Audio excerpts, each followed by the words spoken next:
Hey, I'd like to welcome you to another episode of Mission Matters. My name is Adam Torres, and if you'd like to apply to be a guest in the show, just head on over to missionmatters.com and click on Be Our Guest to apply. All right, so today is a very special episode. We're bringing on Richard McWhorter, and he is the managing partner and a private wealth advisor over at SRM Private Wealth. Richard, welcome to the show. Thank you for having me this morning. All right, so I know you don't even know this, Richard, but you're on a very special day, and the topic happens to match. So you're like, wait, what's going on here?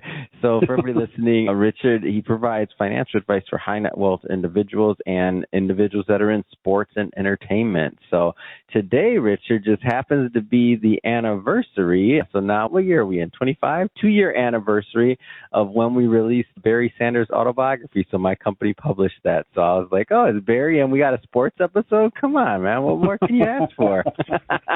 That's very cool. And by the way, one of my favorite running backs of all time. I'm from Michigan originally, Detroit specifically. So, I mean, you can. I grew up in that age of being a youngin' watching him like a superhero on the screen. So for sure. I remember. So just to get us kicked off here, Richard, how'd you get into business? So when I was 17 years old, I took on an internship at, back then, D. Winter Reynolds. And D. Winter Reynolds was a investment firm. I think it's now Smith Barney or Potter Smith Barney. And that company took me in and taught me the business. And I went from being an intern for about a year to receptionist and then became a sales assistant. I believe the term now is client associate. And in 1992, I started my practice and was given the opportunity. And so for the last 33 years, we've been building this business. Man, what an amazing story. And you started young. That's awesome. So I started I'm no longer in the business, but I was in the business like 14 years. And I started when I was 16 in high school at a firm, and then they were bought out by Raymond James. But it's interesting. So when you said that, I was like, man, you were young. I was young too. I remember. It's a great environment to grow up in. I like for me, I just think about the individuals that are attracted to that industry and helping people. I feel like there's for me being a youngin' way back when, it was a good upbringing to be around that environment of, a lot of responsible people trying to help people and with a planning focus and and fiscally responsible. Is just a great environment really for me. Yeah, and I think a lot of the lessons that you get from there's certain things that college can teach you, and there's certain things that you get in real world experience. And by having both of those, I think that I got a real well-rounded education while I was going to school. So I have 6 kids now, and I tell them all, internships I am a complete advocate for them taking on internships at the same time so that they can get exposure. Being fortunate enough to get an internship and then stay in this business for, the last 39 years is unusual. But I do think that, the ability to take on internships, feel what it's like, see the people involved, and maybe try a couple different things if one thing doesn't really resonate. So that was my recommendation to my children. At what point did you choose your specialty, or how did you start? How did you fall into the niche of working with individuals? I'm sure you can help anyone, but having a focus on entertainment, athletes, and ultra high net worth individuals. Like, how did you get into that piece? Yeah, the market kind of took me there, right? So clients had different. To take a step back in the early 90s, I kind of focused on fixed income. And, a lot of people that were more on the high net worth, ultra high net worth area happened to be in the fixed income space or looking for people to help them with that. So, and a lot of those people had different connections, or we had one that owned a basketball team, or we had one that owned a soccer team. And so a lot of those things came about over time, just naturally or organically. So the other side of that is that, being in Hollywood and my office is in Beverly Hills, just kind of opens you up to a lot of that stuff. And people that I know happen to know people in entertainment and musicians, and you get introduced to those people to potentially help them out or to be a second voice on decisions that they're trying to make. So that's kind of where just life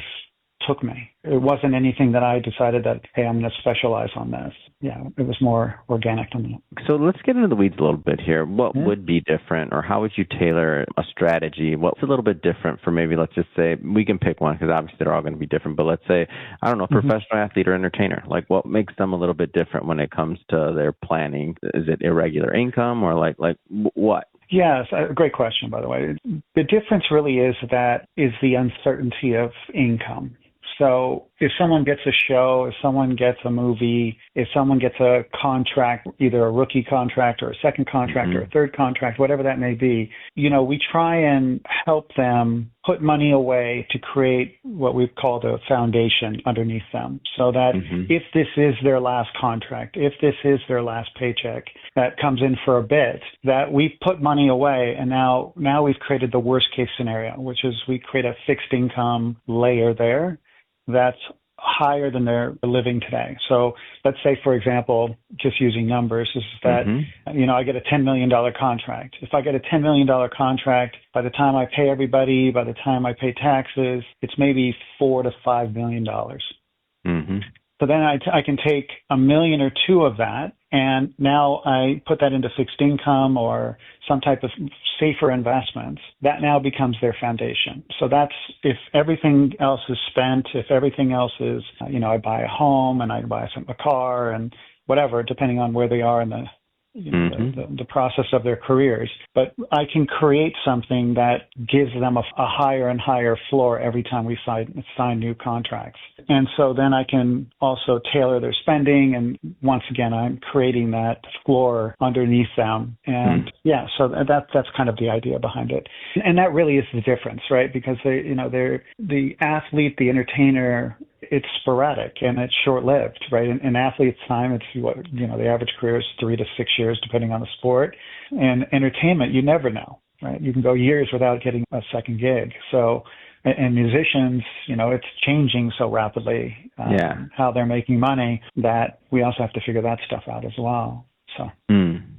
So keeping all that in mind, as an athlete, let's continue on the athlete one for a little bit longer. Sure. Can you talk about your approach to this? Like, do you have a team involved? Do you have is there accountant, bookkeeping? Is there talk about maybe the structure of how this works? Or are you working with their existing team if they have existing CPAs? Is it all in-house? Give us a little bit of the structure of how that works. Yeah, for me, I like to have everybody outside of my firm. And so we create a team around these people. So whether they have a team, whether they, we've had people that are looking for new people, we structure all of that, right? So that we're all, what I've learned over the years is that I want to have everybody overseeing everybody else. And what that does is it creates, right? 100%. So the checks and balances between, making sure that what I'm doing, what they're doing, that we're all kind of on the same page, that we have vetted it as a team and present it to the artist, athlete, high net worth. So, we have an accountant, we have an attorney, or, multiple of these, and we all kind of work together in this capacity. And once again, I want to hear differing opinions. I want to have people that are vetting, my suggestions, and I want to vet their suggestions, right, to see how I think that fits into it. And so with all of these things, I'm using professionals that are, once again, independent from me. I'm independent from them, and we take away a lot of the inherent conflicts of interest that, for example, one of the issues I have with multifamily offices, for example, is exactly that, right? I have everybody internal. And so if I do that, then if one piece of our internal puzzle is not right, then am I going to be as critical potentially on that particular piece? So once again, I like having everybody on the outside of one another with nobody that's got any inherent conflicts. Yeah, and for everybody listening, we're recording this in November of 2025, so we're heading into the end of the year. What kind of conversations are you having with your clients right now, Richard, about what's next? Yeah, it's a great question. Again, there's so much going on, and there's so many changes happening so quickly. For me, I spend most of the time trying to figure out the ramifications of the changes that are taking place. And it's always like this. It's just been more rapidly this year. And trying to understand, how do we start strategizing for next year when there's so many uncertainties? As of today, the government's still shut. For this particular day, they're talking about opening it up maybe today. But we've been shut 40 some odd days now. And then what does that do? And we've got some tariffs going on, or some tariff threats going on with China, and maybe there's a settlement, maybe there's not. And we have to figure out these macroeconomic pieces so that it will then help us strategize to how we start planning going into the end of the year and then early next year. And so that's what I spend most of my days doing these days. And so to answer your question directly is that it's having the conversations about what I'm thinking, showing them our critical analysis of each one of these arguments and how that could potentially affect the markets in general, maybe some specific thematic investments that we've made.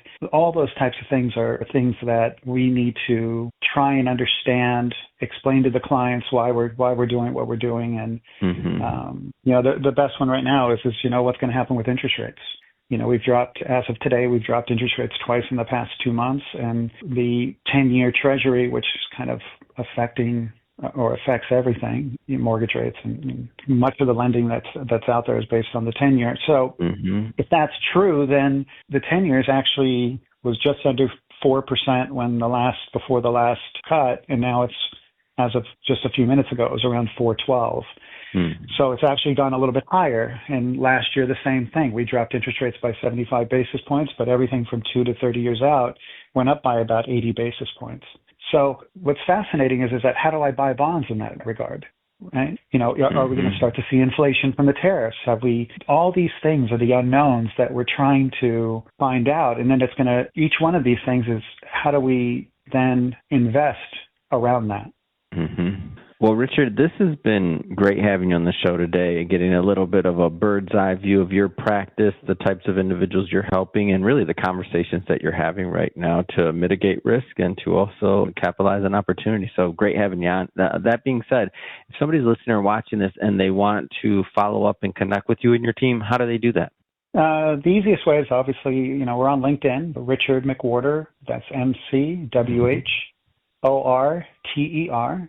And we also have a website that you can reach out, and that's SRM, that's Sam Robert Mary, privatewealth.com, and that would be the easiest way.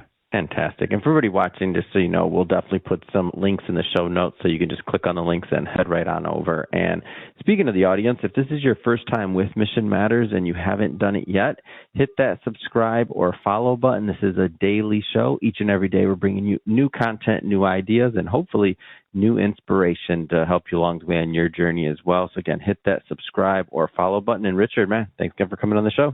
Thank you for having me. I appreciate it.